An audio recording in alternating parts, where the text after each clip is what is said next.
Melalui akun media sosial, Presiden Donald Trump mewacanakan akan menghapus uang koin 1 sen atau dikenal dengan penny.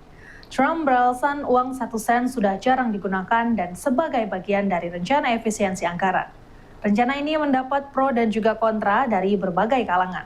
Sebagian berpendapat bahwa uang 1 sen sudah makin jarang digunakan dikarenakan sudah banyak masyarakat yang beralih kepada pembayaran non-tunai. Namun ada juga yang berpendapat bahwa penghapusan uang koin 1 sen ini akan meningkatkan inflasi. Lewat akunnya di media sosial Truth Social, Presiden Donald Trump mengatakan telah memerintahkan Departemen Keuangan Amerika Serikat untuk mengakhiri pembuatan uang kepingan 1 sen, yang dikenal di Amerika sebagai penny.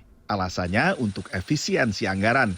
The cost of producing the penny itself is about 3.9 cents or just about 4 cents, which means that for every penny that the United States government prints, we're actually losing money. So it's a net cost to the federal government.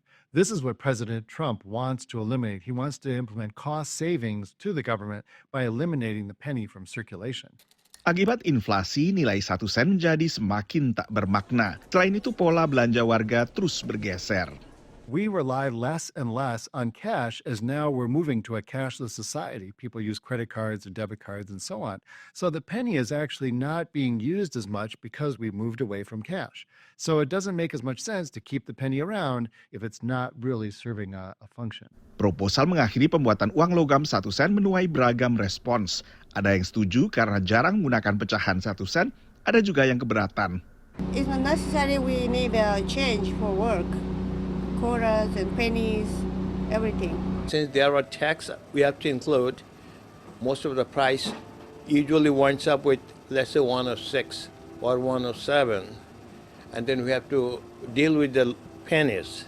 Ada kekhawatiran penghilangan uang pecahan 1 sen bisa memperparah inflasi. There's many prices that are listed out there that are $1.99 or end with 99 cents.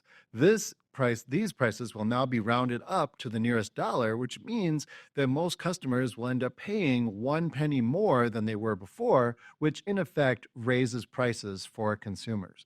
Prices are hardly ever rounded down. Pengamat juga mencermati bakal ada dampak lain.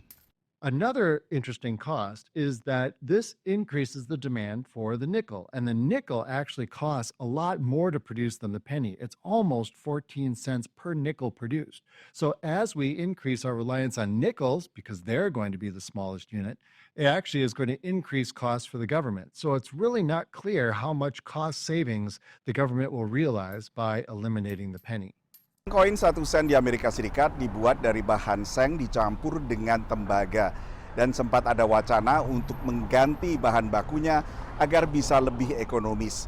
Tapi wacana ini belum ada tindak lanjutnya.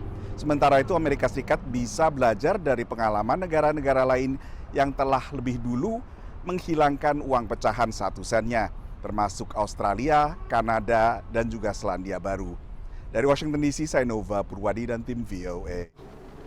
Pemirsa, informasi tadi sekaligus menutup perjumpaan kita hari ini. Jangan lupa saksikan News Point setiap hari pukul 13.00 waktu Indonesia Barat. Hanya di UB TV, Televisi Pendidikan Universitas Brawijaya. Bersama saya Dian Karisandi dan seluruh kru yang bertugas, pamit undur diri. Terima kasih dan selamat beraktivitas.